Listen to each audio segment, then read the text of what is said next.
ಮುಖ್ಯಮಂತ್ರಿ ಸಿದ್ದರಾಮಯ್ಯ ಅವರು ಬಾಗಲಕೋಟೆಯಲ್ಲಿ ರೈತರು ಮತ್ತು ಕಬ್ಬು ಬೆಳೆಗಾರರ ನಿಯೋಗದ ಜೊತೆ ಚರ್ಚೆ ನಡೆಸಿದರು. ರೈತರ ಸಮಸ್ಯೆ ಸ್ವೀಕರಿಸಿದ ಬಳಿಕ ಎಲ್ಲ ಸಮಸ್ಯೆಗಳ ಸಮಗ್ರ ಚರ್ಚೆ ನಡೆಸಿ ಪರಿಹಾರ ಕಂಡುಕೊಳ್ಳಲು ಸಭೆ ಕರೆಯುವಂತೆ ಸಚಿವ ಶಿವಾನಂದ ಪಾಟೀಲ್ ಅವರಿಗೆ ಸೂಚಿಸಿದರು.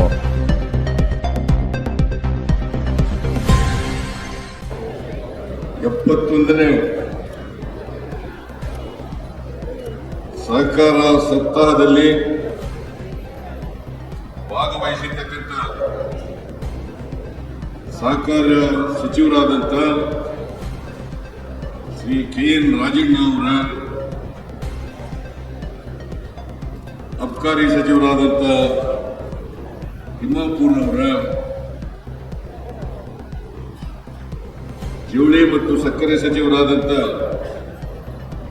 ಶಿವಾನಂದ ಪಾಟೀಲ್ ಅವರ, ಈ ಸಮಾರಂಭದ ಅಧ್ಯಕ್ಷತೆ ವಹಿಸಿರ್ತಕ್ಕಂಥ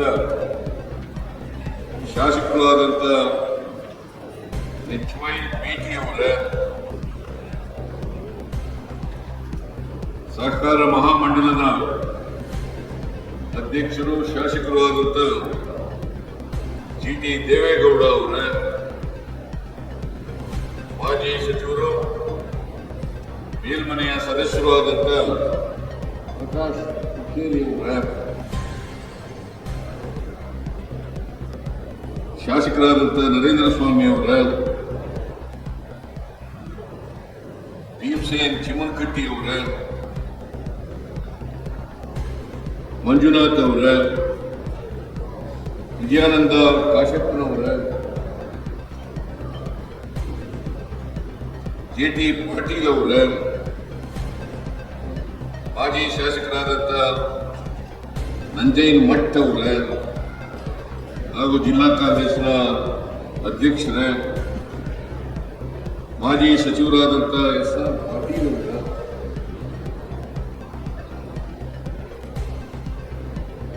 ಸ್ವಾಗತ ಸಮಿತಿಯ 71ನೇ ಸಹಕಾರ ಸಪ್ತಾಹದ ಸ್ವಾಗತ ಸಮಿತಿಯ ಅಧ್ಯಕ್ಷರಾದಂಥ ಅಜಯ್ ಕುಮಾರ್ ಸರ್ನಾಯ್ಕ್ ಅವರ,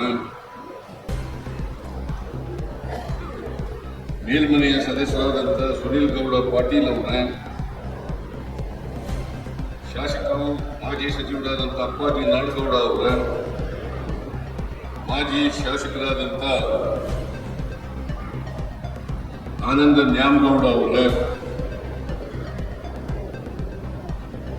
ಸಹಕಾರ ರತ್ನಕ್ಕೆ ಬಾಜರಾಗಿರ್ತಕ್ಕಂಥ ಎಲ್ಲ ಮಾನ್ಯ ಸದಸ್ಯರುಗಳ, ಸಹಕಾರಿಗಳ, ವೇದಿಕೆ ಮೇಲಿರ್ತಕ್ಕಂಥ ಎಲ್ಲ ಸಹಕಾರಿ ಸ್ನೇಹಿತರುಗಳ,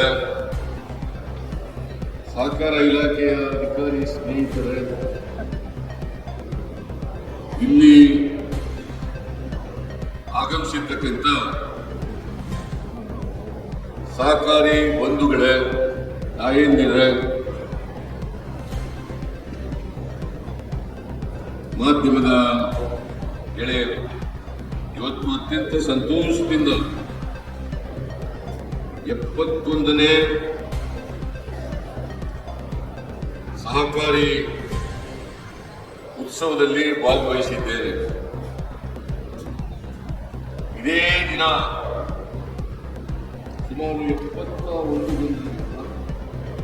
71 ಜನರಿಗೆ ಸಹಕಾರ ಕ್ಷೇತ್ರದಲ್ಲಿ ಬಹಳಷ್ಟು ಕೆಲಸ ಮಾಡಿರ್ತಕ್ಕಂಥ, ಅಪಾರ ಕೆಲಸ ಮಾಡಿರ್ತಕ್ಕಂಥ ಸಹಕಾರಿಗಳಿಗೆ ಸಹಕಾರಿ ರತ್ನ ಪ್ರಶಸ್ತಿಯನ್ನು ಕೊಟ್ಟಿದ್ದಾರೆ. ಈ ಕಾರ್ಯಕ್ರಮವನ್ನು ಕೂಡ ಇವತ್ತು ಹಮ್ಮಿಕೊಂಡಿದ್ದೀರಿ. ಈ ಎರಡೂ ಕಾರ್ಯಕ್ರಮಗಳಲ್ಲಿ ಅತ್ಯಂತ ಸಂತೋಷದಿಂದ ಭಾಗವಹಿಸಿದ್ದೇನೆ.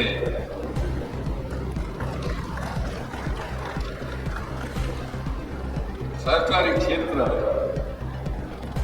ಸ್ವಾತಂತ್ರ್ಯ ಪೂರ್ವದಲ್ಲಿ ಕರ್ನಾಟಕದಲ್ಲಿ ಪ್ರಾರಂಭ 1904ನೇ ಇಸ್ವಿ. ಈಗ ತಾನೇ ನೆಹರೂರವರಿಗೆ, ಮಹಾತ್ಮ ಗಾಂಧೀಜಿಯವರಿಗೆ, ಸಣ್ಣರಾಮಗೌಡ ಅವರಿಗೆ ಪುಷ್ಪಾರ್ಚನೆಯನ್ನು ಮಾಡಿದರು. ಸಂಡ್ರಾಮನಗೌಡ ಅವರು ಸಹಕಾರಿ ಪತ್ತಿನ ಸಹಕಾರ ಸಂಘವನ್ನು ಪ್ರಾರಂಭ ಮಾಡಿದರು. ಅಲ್ಲಿನ ಹಣಗಿಹಾಳ 1904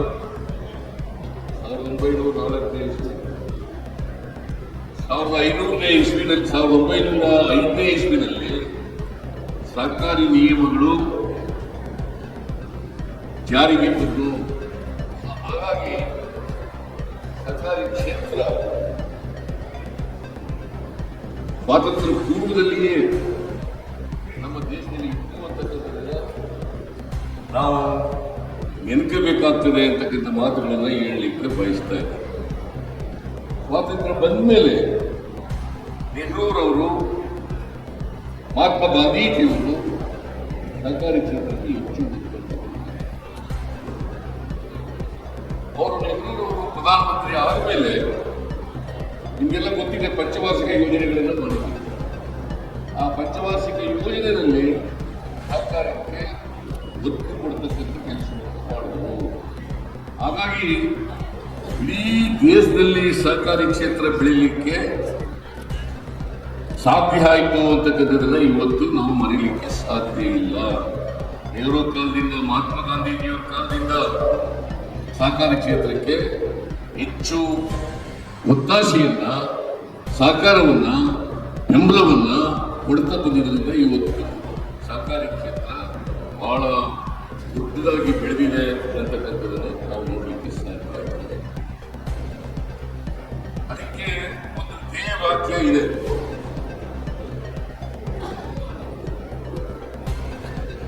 ಎಲ್ಲರಿಗೂ ನಾನು, ನನಗಾಗಿ ಎಲ್ಲರಿಗೂ ನಾನು, ನನಗಾಗಿ ಎಲ್ಲರೂ.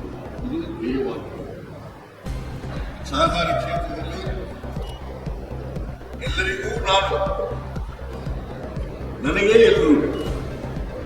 ಇದು ಧ್ಯೇಯವಾಕ್ಯ ಸಹಕಾರಿ ಕ್ಷೇತ್ರದಲ್ಲಿ ಇರ್ತಕ್ಕಂಥದ್ದು. ನಾನು ಅಷ್ಟೊಂದು 40-50 ವರ್ಷ ರಾಜಕಾರಣ ಮಾಡಿದ್ರೂ ಕೂಡ ಸಹಕಾರಿ ಕ್ಷೇತ್ರದಲ್ಲಿ ನನ್ನನ್ನು ತೊಡಗಿಸಿಕೊಂಡಿರ್ತಕ್ಕಂಥದ್ದು ಬಹಳ ಕಡಿಮೆ. ಡಿ ದೇವೇಗೌಡ ಇದ್ದಾರಲ್ಲ, ನಮ್ಮ ಕ್ಷೇತ್ರದಲ್ಲಿ ನಮ್ಮ ಜೊತೆದಲ್ಲೇ ಇದ್ದು ಈ ಡಿ ದೇವೇಗೌಡರು ಬಿಟ್ಬಿಟ್ಟಿದ್ದೆ ನಾನು. ನೀವು ಏನಾದ್ರು ಕ್ಷೇತ್ರದ ಕ್ಷೇತ್ರದಲ್ಲಿ ಏನಾದ್ರು ಮಾಡಪ್ಪ ಅಂತೇಳಿ ಸಂಪೂರ್ಣವಾಗಿ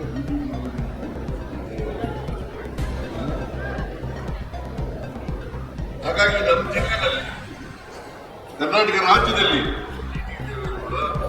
ಇವತ್ತು ಮಹಾಮಂಡಲದ ಅಧ್ಯಕ್ಷರಾಗಿ ಬಹಳ ಎತ್ತರಕ್ಕೆ ಬೆಳೆದಿದ್ದಾರೆ. ನಮ್ಮನ್ನು ತೊಡಗಿಸಿಕೊಂಡಿದ್ದಾರೆ. ಮತ್ತೆ ಇಡೀ ನಮ್ಮ ಜಿಲ್ಲೆಯಲ್ಲಿ ಟಿ ದೇವೇಗೌಡ ಏನು ಹೇಳ್ತಾರೆ ಅದರಂತೆ ಮಾಡ್ತಾ ಬಂದಿದ್ದಾರೆ, ಅದರಂತೆ ನಡೆದುಕೊಂಡಿದ್ದೆ. ಹಾಗಾಗಿ ನಾನು ಸರ್ಕಾರಿ ಕ್ಷೇತ್ರಕ್ಕೆ ಅಷ್ಟೊಂದು ನನಗೆ ನಂಬಿಕೆ ಇದ್ರೂ ಕೂಡ, ಸಹಕಾರಿ ಕ್ಷೇತ್ರದಲ್ಲಿ ನಂಬಿಕೆ ಇದ್ರೂ ಕೂಡ ನಾನು ಅದರಲ್ಲಿ ನನ್ನನ್ನು ತೊಡಗಿಸ್ಕೊಳ್ತಕ್ಕಂಥ ಕೆಲಸವನ್ನು ಮಾಡ್ತೀನಿ. ಯಾಕಂದರೆ ಸಹಕಾರಿ ಕ್ಷೇತ್ರ ಇದೆಯಲ್ಲ, ಇದರಲ್ಲಿ ನಂಬಿಕೆನೇ ಬಹಳ ಮುಖ್ಯ. ಪರಸ್ಪರ ನಂಬಿಕೆ ಇದೆಯಲ್ಲ, ಇದು ಬಹಳ ಮುಖ್ಯ ಅಂತಕ್ಕಂಥದ್ದನ್ನು ಅರ್ಥ ಮಾಡ್ಕೋಬೇಕಾಗ್ತದೆ. ಗ್ರಾಮೀಣ ಬದುಕಿನ ಆರ್ಥಿಕತೆಯ ಬೆಳವಣಿಗೆ ಆಗಬೇಕಂದ್ರೆ ಸಹಕಾರಿ ಕ್ಷೇತ್ರ ಬಲಗೊಳ್ಳಬೇಕಾಗ್ತದೆ. ಸಹಕಾರಿ ಕ್ಷೇತ್ರದಲ್ಲಿ ಹೆಚ್ಚಾಗಿ ಯುವಕರು, ಮಹಿಳೆಯರು ಮತ್ತು ಬೇರೆಯವರು ಕೂಡ ಪಾಲ್ಗೊಳ್ತಕ್ಕಂಥ ಕೆಲಸವನ್ನು ಸಹಕಾರಿ ಕ್ಷೇತ್ರದಲ್ಲಿ ಯುವಕರು, ಮಹಿಳೆಯರು ಮತ್ತು ಎಲ್ಲ ಜನ ಇದರಲ್ಲಿ ತೊಡಗಿಸ್ಕೊಳ್ತಕ್ಕಂಥ, ವಿಶೇಷವಾಗಿ ದಲಿತರು, ಹಿಂದುಳಿದವರು, ಅಲ್ಪಸಂಖ್ಯಾತರು ಇದು ಹೆಚ್ಚು ತೊಡಗಿಸ್ಕೊಳ್ತಕ್ಕಂಥ ಕೆಲಸವನ್ನು ಮಾಡ್ತಾರೆ. ನಾನು ಮುಖ್ಯಮಂತ್ರಿ ಆಗಿರುವಾಗ, ಹಿಂದೆ ಮುಖ್ಯಮಂತ್ರಿ ಆಗಿರುವಾಗ ಎಲ್ಲರನ್ನೂ ಕೂಡ ತೊಡಗಿಸ್ಬೇಕು ಅಂತೇಳಿ ನಾನು ಅನುದಾನವನ್ನು ಕೊಟ್ಟಿದ್ದೆ.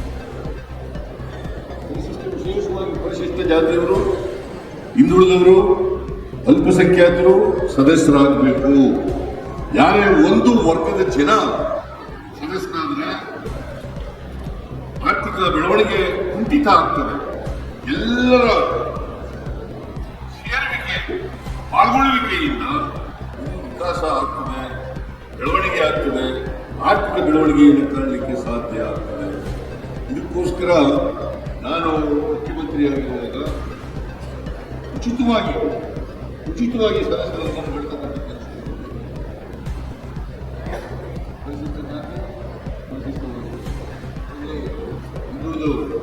ಈಗಲೂ ಅದು ಬೇಕು ಅಂತ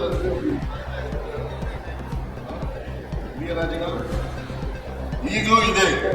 ಯಾಕೆ ಈ ಮಾತು ಹೇಳ್ತಾ ಇದ್ದೀನಿ ಅಂತಂದ್ರೆ, ನಾನು ಒಂದು ಸ್ವಲ್ಪ ದಿನ ಅನಿಮಲ್ ಆಸ್ಪತ್ರೆ ಮಿನಿಸ್ಟರ್, ಸುಮಾರು 2 ವರ್ಷಗಳ ಕಾಲ ಅನಿಮಲ್ ಆಸ್ಪತ್ರೆ ಮಿನಿಸ್ಟರ್ ಆಗಿದೆ. ಆಗ ಈ ಹಾಲು ಉತ್ಪಾದಕರ ಸಹಕಾರ ಸಂಘಗಳು, ಯೂನಿಯನ್ಗಳು ಏನೇಬೇಕು ಎಲ್ಲರೂ ಕೂಡ ಅನಿಮಲ್ ಆಸ್ಪತ್ರೆ ಡಿಪಾರ್ಟ್ಮೆಂಟ್. ನಾನು ಆಗ ಹೇಳಿದೆ, ಹಾಲು ಉತ್ಪಾದನೆ ಮಾಡ್ತಕ್ಕಂಥವ್ರು ಬರೀ ಒಂದು ವರ್ಗಕ್ಕೆ ಸೇರಿದಂಥವ್ರು ಅಥವಾ ಒಂದು ಜಾತಿಗೆ ಸೇರಿದಂಥವ್ರು ಇರ್ಬಾರ್ದು.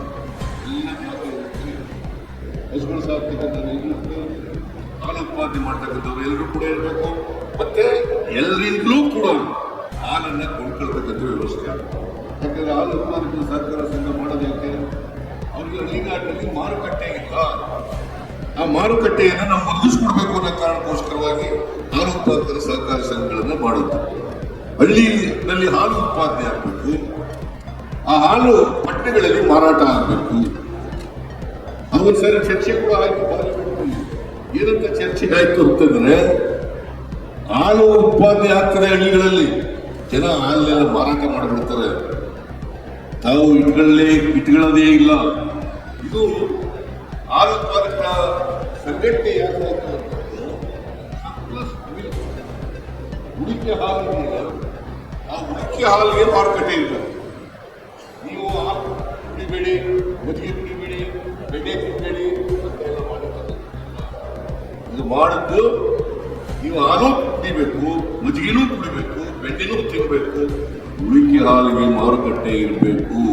ಇವತ್ತು ಲಕ್ಷಾಂತರ ಜನ ಹಾಲು ಉತ್ಪಾದನೆಯನ್ನು ಮಾಡಿ ಜೀವನ ಮಾಡ್ತಾರೆ. ಅನೇಕ ಕಡೆಗಳೆಲ್ಲ ನೋಡಿದೆ, ಮೊನ್ನೆ ಚಂದ್ರನಿಗೆ ಬೈ ಎಲೆಕ್ಷನ್ ಹೋಗಿದ್ದೆ. ಅನೇಕ ಊರುಗಳಲ್ಲಿ ಹಸುಗಳನ್ನು ಕಟ್ಟಿದ್ರು. ನಾನು ಕೇಳಿದೆ ಕ್ಯಾಂಡಿಡೇಟ್ಗೆ, ಏನಪ್ಪ ಬಹಳ ಹಸುಗಳಿದೆ ಅಂತ. ಒಂದೇ ಒಂದು ತಾಲೂಕಿನಲ್ಲಿ, ಚನ್ನಪಟ್ಟಣ ತಾಲೂಕಿನಲ್ಲಿ 3 ಲಕ್ಷ ಹಾಲು ಒಂದು ದಿನಕ್ಕೆ ಉತ್ಪಾದನೆ. 3 ಲಕ್ಷ ಲೀಟರ್ ಹಾಲು ಒಂದು ದಿನಕ್ಕೆ ಉತ್ಪಾದನೆ ಆಗ್ತಾ ಇದೆ. ಒಂದು 3 ಲಕ್ಷ ಹಾಲು ಒಂದು ಉತ್ಪಾದನೆ ಅಂದರೆ ಅದಕ್ಕೆ ಒಂದು ಹಾಲು ಏನೇನು ಸರ್ಕಾರಿಗಳು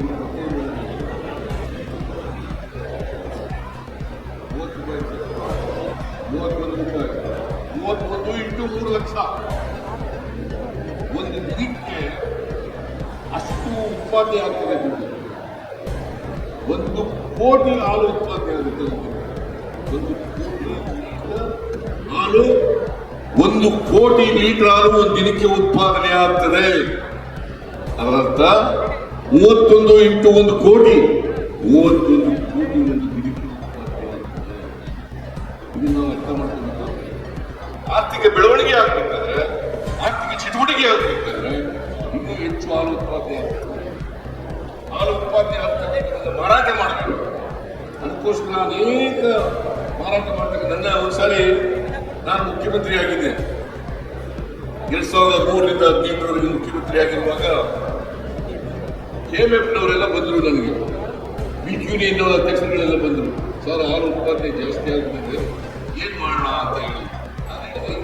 ಹಾಲು ಮಕ್ಕಳು ಕೊಡೋಣ, ಅದು ಸರ್ಕಾರ ದುಡ್ಡು ಕೊಡ್ತದೆ ಅಂತ ಹೇಳಿದ್ರೆ, ಎಷ್ಟು ಹಾಲನ್ನು ಸರ್ಕಾರ ತಗೊಳ್ತದೆ ಅಷ್ಟು ಹಾಲನ್ನ ಇವತ್ತು ಶಾಲಾ ಮಕ್ಕಳಿಗೆ, ಅಂದ್ರೆ SSLC ಓದ್ತಕ್ಕಂಥ ಹಳ್ಳಿಗಳ ಮಕ್ಕಳಿಗೆ, ಅಂಗನವಾಡಿ ಮಕ್ಕಳಿಗೆ, ಶಾಲಾ ಮಕ್ಕಳಿಗೆ ಹಾಲು ಕೊಡ್ತಕ್ಕಂಥ ಕೆಲಸವನ್ನ ನಮ್ಮ ಸರ್ಕಾರ ಮಾಡಿತು ಅಂತಕ್ಕಂಥದನ್ನ ತಮಗೆ ತಿಳಿಸಲಿಕ್ಕೆ ಬಯಸ್ತಾ ಇದೆ.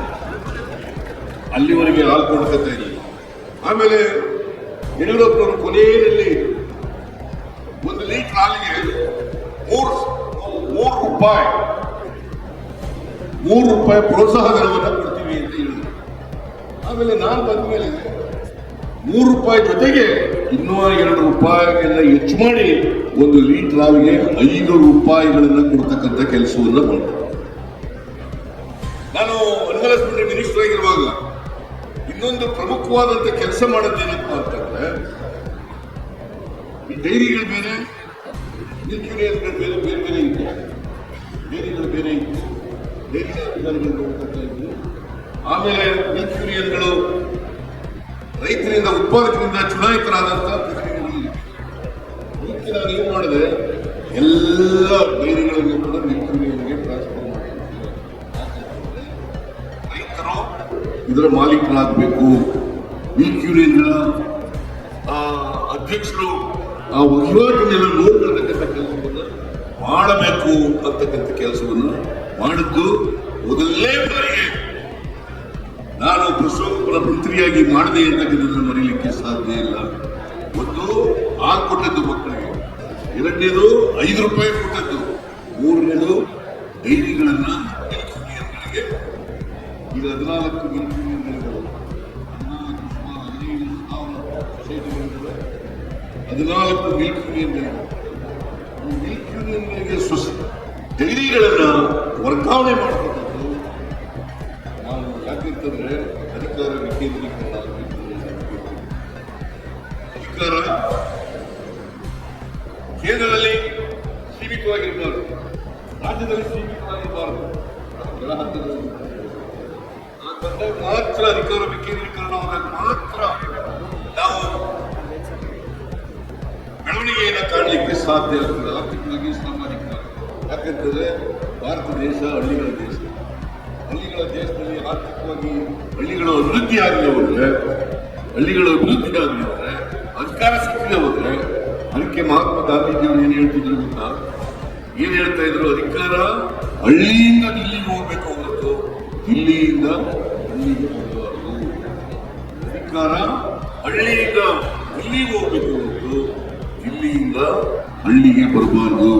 ಅದಕ್ಕೆ ಗ್ರಾಮ ಸುರಾಜ್ಯ ಅಂತಕ್ಕಂಥ ಮಾತನ್ನ ಮಹಾತ್ಮ ಗಾಂಧೀಜಿ ಹೇಳಿದರು. ಗ್ರಾಮಗಳ ಸುರಾಜ್ಯ ಆಗಬೇಕಿದ್ರೆ ಹಳ್ಳಿಗಳು ಸ್ವಾವಲಂಬನೆಯನ್ನು ಕಾಣಬೇಕಾಗ್ತದೆ. ಆ ಸ್ವಾವಲಂಬನೆ ಆಗ್ತಕ್ಕಂಥ ಅಷ್ಟೇ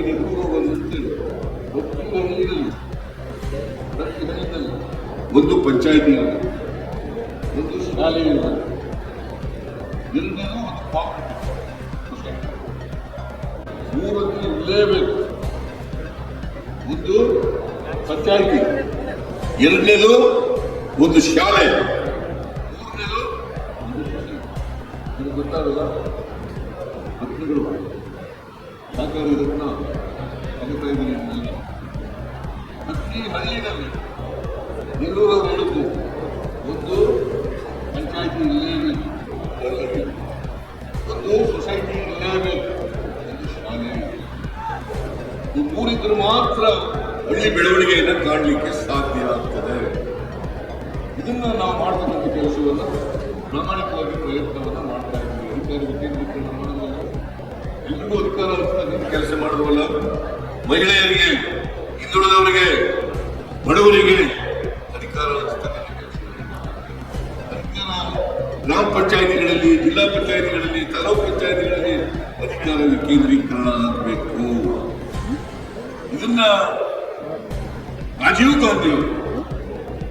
ಗಾಂಧಿಯವರು ಸಂವಿಧಾನಕ್ಕೆ ತಿದ್ದುಪಡಿಯನ್ನು ತಗೊಬಂದು ಈ ಅಧಿಕಾರ ವಿಕೇಂದ್ರೀಕರಣ ಮಾಡ್ತಕ್ಕಂಥ ಕೆಲಸವನ್ನು ಮಾಡಿದ್ರು. ಹಿಂದುಳಿದವರಿಗೆ, ಮಹಿಳೆಯರಿಗೆ ಮೀಸಲಾತಿ ಕೊಡ್ತಕ್ಕಂಥ ಕೆಲಸವನ್ನು ಅದಾದ್ಮೇಲೆ ಎಲ್ಲ ಕೈಗೆ ಅಧಿಕಾರ ಸಿಗ್ಲಿಕ್ಕೆ ಸಾಧ್ಯ ಆಯಿತು. ಇದನ್ನು ನಾವು ಅರ್ಥ ಮಾಡ್ಕೋಬೇಕಾಗ್ತದೆ. ಇನ್ನೊಂದು, ನಾನು ಈ ಸಂದರ್ಭದಲ್ಲಿ ಇದನ್ನ ಯಾರು ಕೂಡ ಆರೋಪ ಅಂತ ಭಾವಿಸಬಾರದು. 2021ರಲ್ಲಿ ನಿರ್ಮಲಾ ಸೀತಾರಾಮನ್ ಬಜೆಟ್ ಮಂಡಿಸಿದರು.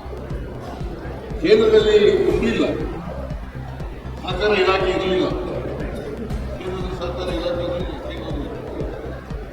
21ರ ಬಜೆಟ್ನಲ್ಲಿ ಘೋಷಣೆ ಮಾಡಿದ್ರು, ನಾವು ಕೇಂದ್ರದಲ್ಲಿ ಸಹಕಾರ ಇಲಾಖೆಯನ್ನು ಮಾಡ್ತೇವೆ. ನಮ್ಮ ಸಂವಿಧಾನದಲ್ಲಿ ಇವೆಲ್ಲ ಕೋಆಪರೇಟಿವ್ ನಮ್ಮ ಸಂವಿಧಾನ ರಾಜ್ಯ ವಲಯದಲ್ಲಿಯೇ ಹೊರತು ಕೇಂದ್ರ ವಲಯದಲ್ಲಿ ಇಲ್ಲ. ಸಹಕಾರ ಇಲಾಖೆ ಇದೆಯಾ? ಸಹಕಾರ ಇಲಾಖೆ ಅದು ರಾಜ್ಯ ವಲಯದಲ್ಲಿ it is not in the central list. ಇವೆಲ್ಲ ವಿರೋಧ ಮಾಡಬೇಕು. ಅಮಿತ್ ಶಾ ಮಂತ್ರಿ ಮೊದಲನೇ ಬಾರಿಗೆ ಮಂತ್ರಿ ಆದರು, ಮತ್ತೆ ಮಂತ್ರಿ ಆದರು. ಉಪಯೋಗ ಆಗಿಲ್ಲ. ಕೇಂದ್ರದಲ್ಲಿ ಸಹಕಾರ ಇಲಾಖೆ ಪ್ರಾರಂಭ ಮಾಡಿ ಉಪಯೋಗ ಆಗಿದೆಯಾ? ಈ ವರ್ಷ ನಿಮಗೆ ಕಳೆದ ವರ್ಷ ಸಾಲ ನಬಾರ್ಡ್ನಿಂದ ಸಾಲ ಎಷ್ಟು ಸಿಕ್ಕಿರೋದು?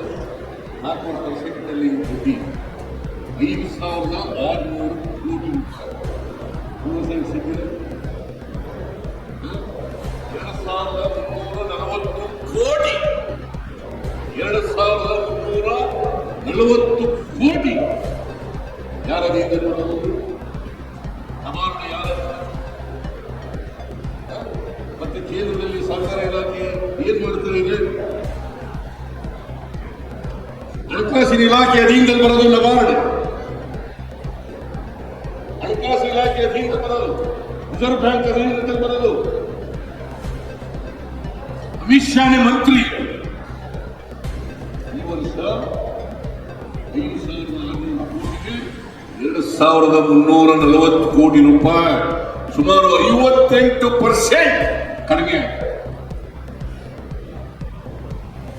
ರೈತರು ಕೃಷಿ ಬೆಳವಣಿಗೆ ಆಗಬೇಕು. ಕೃಷಿ ಬೆಳವಣಿಗೆ ಆಗಬೇಕು.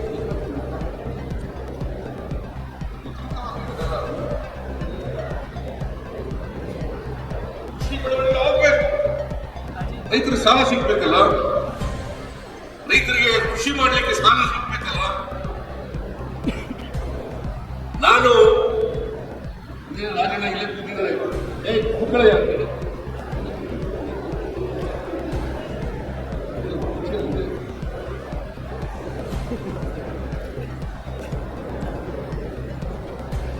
ರಾಜನ ಇಲ್ಲೇ ಕೂತಿದ್ದಾರೆ. ನಾನು 50,000 ರೂಪಾಯಿಗೆ ಸೊಸೈಟಿ ಸಾಲ ಮನ್ನಾ ಮಾಡ್ರಿ ಅಂತಿದ್ರು. ಅವತ್ತು ಬರಗಾಲ ಇತ್ತು ಕರ್ನಾಟಕದಲ್ಲಿ. ಸುಮಾರು 8,165 ಕೋಟಿ ರೂಪಾಯಿಗಳ ಸಾಲವನ್ನ ಮನ್ನಾ ಮಾಡಿದ್ರು. ಎಷ್ಟು? 8,165 ಕೋಟಿ. 22 ಲಕ್ಷ ರೈತರಿಗೆ ಸಹಾಯ. 132 ಕೋಟಿ ಕೊಟ್ಟಿರಲಿಲ್ಲ. ಅವರು ಈಗ ಕೊಟ್ಟಿದ್ದೀನಿ. 5 ವರ್ಷ ಇದ್ರಲ್ಲ ರೈತರ ಬಗ್ಗೆ ಬಹಳ ಮಾತಾಡ್ತಾರಲ್ಲ. 8,165 ಕೋಟಿ ರೂಪಾಯಿನಲ್ಲಿ 132 ಕೋಟಿ ಉಳ್ಕೊಂಡ್ಬಿಟ್ಟಿದೆ. ನಾನು 2017ರಲ್ಲಿ ಮಾಡೋದು 18 ಓದಿಲ್ಲ. ಆಗ ಇನ್ನ 132 ಕೋಟಿ ರೂಪಾಯಿಗಳನ್ನು ಕೊಡಬೇಕಾಗಿತ್ತು. ಕೊಡ್ಲಿಲ್ಲ. ನಾನೇ ಬಂದು 132 ಕೋಟಿ ರೂಪಾಯಿಗಳನ್ನು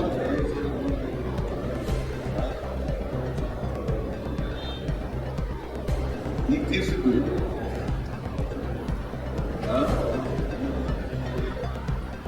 ಅದು 1 ಲಕ್ಷದ್ದು ಇವರು ಸಮ್ಮಿಶ್ರ ಸರ್ಕಾರ ಮಾಡಿದ್ದಲ್ಲಿ ಅದಕ್ಕೆ ಮಾಡಿ ಕೊಡ್ಲಿಲ್ಲ. ನಾನೇ ಕೊಡಬೇಕು, ನಾನೇ ಕೊಡ್ತೀನಿ. ರಾಜನ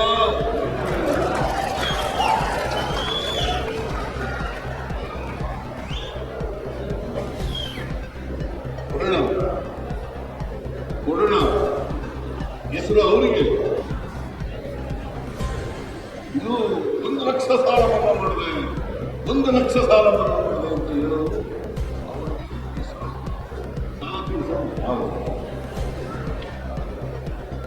ಆಮೇಲೆ ಜಿಟಿ ದೇವೇಗೌಡ ಹೇಳ್ತಾ ಇದ್ರು, ಉದ್ಯೋಗ ಕೊಡುವಾಗ ಯಾರು ಕೋಆಪರೇಷನ್ ನಲ್ಲಿ ಡಿಗ್ರಿ ಮಾಡಿದ್ದಾರೆ, ಪದವೀಧರರಾಗಿದ್ದಾರೆ, ಡಿಪ್ಲೊಮಾ ಮಾಡಿದ್ದಾರೆ, ಅವರಿಗೆ ರಿಸರ್ವೇಶನ್ ಅನ್ನು ಕೊಡಬೇಕು ಅಂತಕ್ಕಂಥ ಒತ್ತಾಯ ಅಪಾಯಿಂಟ್ಮೆಂಟ್ ನಲ್ಲಿ, ಎಂಪ್ಲಾಯ್ಮೆಂಟ್ ನಲ್ಲಿ. ನಾನು ಇದ್ರ ಬಗ್ಗೆ ಗಂಭೀರವಾಗಿ ಪರಿಶೀಲನೆ ಮಾಡ್ತೇನೆ ಅಂತಕ್ಕಂಥ ಮಾತುಗಳನ್ನು ಹೇಳಲಿಕ್ಕೆ ಬಯಸ್ತಾ ಇದ್ದೇನೆ. ನಾನು ಯಾವಾಗಲೂ ಕೂಡ ಕೋಆಪರೇಟಿವ್ ಫೀಲ್ಡ್ ಇದೆಯಲ್ಲ ಅದು ಬಲವಾಗಿ ಬೆಳೆಯಬೇಕು. ಜೀವನದ ಎಲ್ಲ ನಮ್ಮಲ್ಲಿ ಅದಕ್ಕೆ ಸಮಪಾಲು ತತ್ವ ಅಡಕಾಗಿರ್ತಕ್ಕಂಥದ್ದು ಇದರಲ್ಲಿ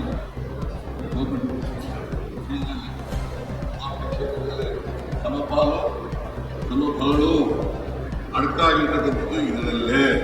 ಅದರಿಂದ ಯಾರು ದುರ್ಬಲರಿದ್ದಾರೆ ಆ ದುರ್ಬಲರು ಶಕ್ತಿಯುತವಾಗಿ, ಆರ್ಥಿಕವಾಗಿ, ಸಾಮಾಜಿಕವಾಗಿ ಶಕ್ತಿಯುತವಾಗಿ ಬೆಳೆಯುವ ಸಮಾನತೆ ತರಬೇಕು. ಬಸವಣ್ಣ ಹೇಳಿದ್ರು, ಎಲ್ಲರೂ ಸಮಾನ ಅವಕಾಶಗಳು ಸಿಗಬೇಕು, ಸಮಾನತೆ ಸಮಾಜ ನಿರ್ಮಾಣ ಆಗಬೇಕು, ಜಾತಿ ಹೋಗ್ಬೇಕು, ಮೌಢ್ಯಗಳು ಹೋಗ್ಬೇಕು, ಧರ್ಮ ಥಿಯರಿ ಹೋಗ್ಬೇಕು ಅಂತ ಹೇಳಿದ್ರು. ಯಾವಾಗ ಹೇಳಿದ್ರು? ಜಾತಿ ರಹಿತವಾದಂತ, ವರ್ಗ ರಹಿತವಾದಂತ, ಕರ್ಮ ಸಿದ್ಧಾಂತ ಇಲ್ಲಿರ್ತಕ್ಕಂಥ, ಮೌಢ್ಯಗಳಿರ್ತಕ್ಕಂಥ, ಮನುಷ್ಯತ್ವ ಇರ್ತಕ್ಕಂಥ ಸಮಾಜ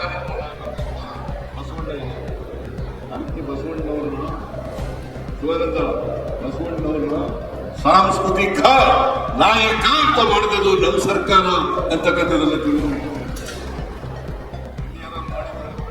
ಯಡಿಯೂರಪ್ಪ ಮಾಡಿದ್ರ, ಬಸವರಾಜ ಮಾಡಿದ್ರ, ವೀರೇಂದ್ರ ಪಾಟೀಲ್ ಮಾಡಿದ್ರ, ಜೆಟ್ಲಿಯವರು ಮಾಡಿದ್ರ. ಯಾಕಂತಂದ್ರೆ ಸಮಾನ ಅವಕಾಶ, ಸಮಾನತೆಯ ಸಮಾಜ ನಿರ್ಮಾಣ ಆಗಬೇಕು, ಸಮಾನತೆಯ ಸಮಾಜ ನಿರ್ಮಾಣ ಆಗಬೇಕು. ಮಹಿಳೆಯರು, ದಲಿತರು, ಹಿಂದುಳಿದವರು, ಕಾರ್ಮಿಕರು, ಅಲ್ಪಸಂಖ್ಯಾತರು ಅವರೆಲ್ಲರಿಗೂ ಕೂಡ ಆರ್ಥಿಕ ಸಾಮಾಜಿಕ ಶಕ್ತಿ ತುಂಬಿದಾಗ ಮಾತ್ರ ಜಾತಿ ವ್ಯವಸ್ಥೆ ಹೋಗಲಿಕ್ಕೆ ಸಾಧ್ಯ ಆಗ್ತದೆ. ಜಾತಿ ವ್ಯವಸ್ಥೆ ಎಲ್ಲಿವರೆಗೆ ಇರುತ್ತದೆ ಅಲ್ಲಿವರೆಗೆ ಅಸಮಾನತೆ ಹೋಗುವುದಿಲ್ಲ. ಅಸಮಾನತೆ ಹೋಗ್ಬೇಕಾದ್ರೆ ಜಾತಿ ವ್ಯವಸ್ಥೆ ಹೋಗ್ಬೇಕು. ದುರ್ಬಲರಿಗೆ ಆರ್ಥಿಕ ಸಾಮಾಜಿಕ ಶಕ್ತಿ ಬರಬೇಕು. ಅದು ದುರ್ಬಲರಿಗೆ ಶಕ್ತಿ ಬರಬೇಕಾದ್ರೆ ಸಹಕಾರ ಕ್ಷೇತ್ರದಿಂದ ಸಾಧ್ಯ ಆಗ್ತದೆ. ಅದಕ್ಕೋಸ್ಕರ ಸಹಕಾರ ಕ್ಷೇತ್ರದಿಂದ ಪ್ರಬಲಗೊಳಿಸತಕ್ಕಂಥ ಕೆಲಸವನ್ನು ಮಾಡಬೇಕಾಗ್ತದೆ.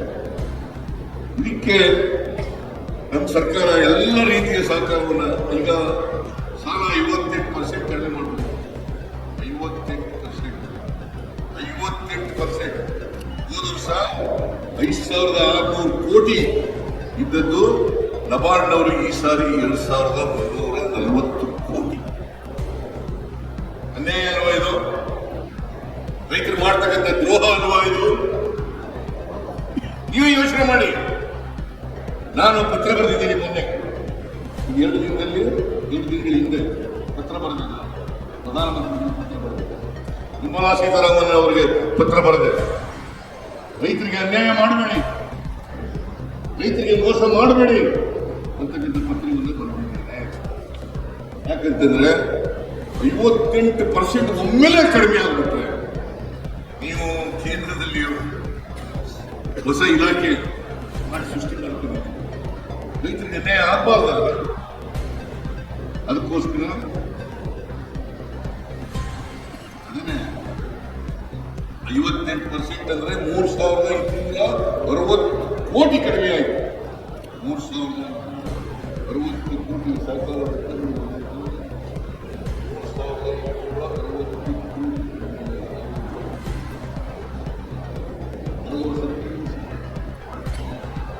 ಆದ್ರೆ ರೈತರ ಬಗ್ಗೆ ಭಾಷಣ ಏನು ಬಿಡದ್ದೇ ಬಿಡದ್ದು ತಾವೆಲ್ಲ ಅರ್ಥ ಮಾಡ್ಕೋಬೇಕಾಗ್ತದೆ. ಯಾರು ರೈತರ ಪರ ಇರ್ತಾರೆ, ಯಾರು ರೈತರ ಪರ ಇರ್ತಾರೆ. ಬರೀ ಭಾಷಣದಿಂದ ರೈತರ ಬದುಕನ್ನು ಹಸನು ಮಾಡಲಿಕ್ಕೆ ಸಾಧ್ಯ ಇಲ್ಲ. ಹಾಗಾಗಿ ನೀವು ಎಲ್ಲ ಪಾಠಗಳು ಇದ್ದೀರಿ,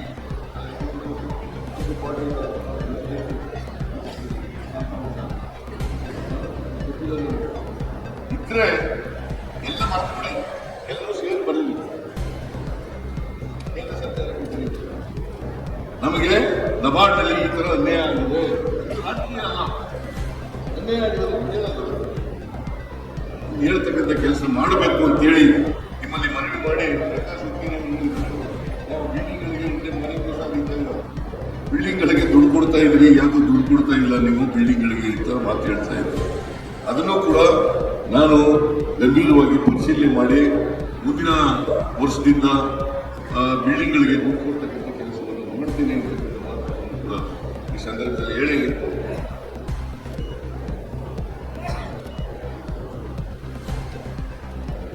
ಅದು ಈಗ ಟರ್ಮಿನಲ್ ಮಾಡ್ತೀನಿ. ಈಗ ಪ್ರಕಾಶ್ ಅವರು ಹೇಳ್ತಾರೆ ಮೆಡಿಕಲ್ ಕಾಲೇಜ್ ಬಗ್ಗೆ ಮಾತಾಡಿ ಅಂತ. ಈಗಿರೋ ಮೆಡಿಕಲ್ ಕಾಲೇಜ್ಗಳಿಗೆ ಇನ್ಫ್ರಾಸ್ಟ್ರಕ್ಚರ್ ಕೊಡೋಕ್ಕಾಗಿಲ್ಲ. ಹೊಸ ಯೂನಿವರ್ಸಿಟಿ ಕಾಲೇಜ್ಗಳು ಮಾಡಿಬಿಟ್ಟು ಅವಕ್ಕೆ ಇನ್ಫ್ರಾಸ್ಟ್ರಕ್ಚರ್ ಕೊಡಲಿಕ್ಕಾಗಿಲ್ಲ. ಆದ್ದರಿಂದ ನಾನು ಇದ್ರ ಬಗ್ಗೆ ಪರಿಶೀಲನೆ ಮಾಡ್ತೇನೆ ಅಂತಕ್ಕಂಥ ಮಾತುಗಳನ್ನು ಅಷ್ಟೇ ಹೇಳಿ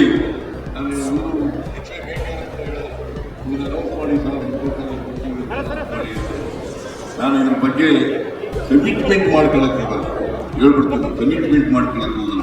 ಒಂದು ಮೆಡಿಕಲ್ ಕಾಲೇಜ್ ಮಾಡಿದ್ರೆ ಆಸ್ಪತ್ರೆ ಇದೆ, ಆಸ್ಪತ್ರೆ ಇಲ್ಲದೆ ಮೆಡಿಕಲ್ ಕಾಲೇಜ್ ಮಾಡಿದ್ರೆ ಸೂಪರ್ ಸ್ಪೆಷಾಲಿಟಿ ಆಸ್ಪತ್ರೆ ಇರಲೇಬೇಕು.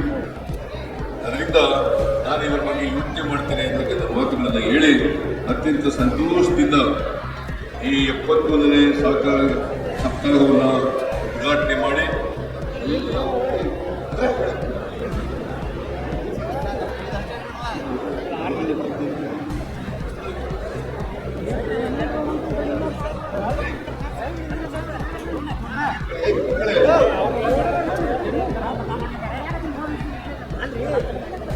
ಈ ಸಹಕಾರಿ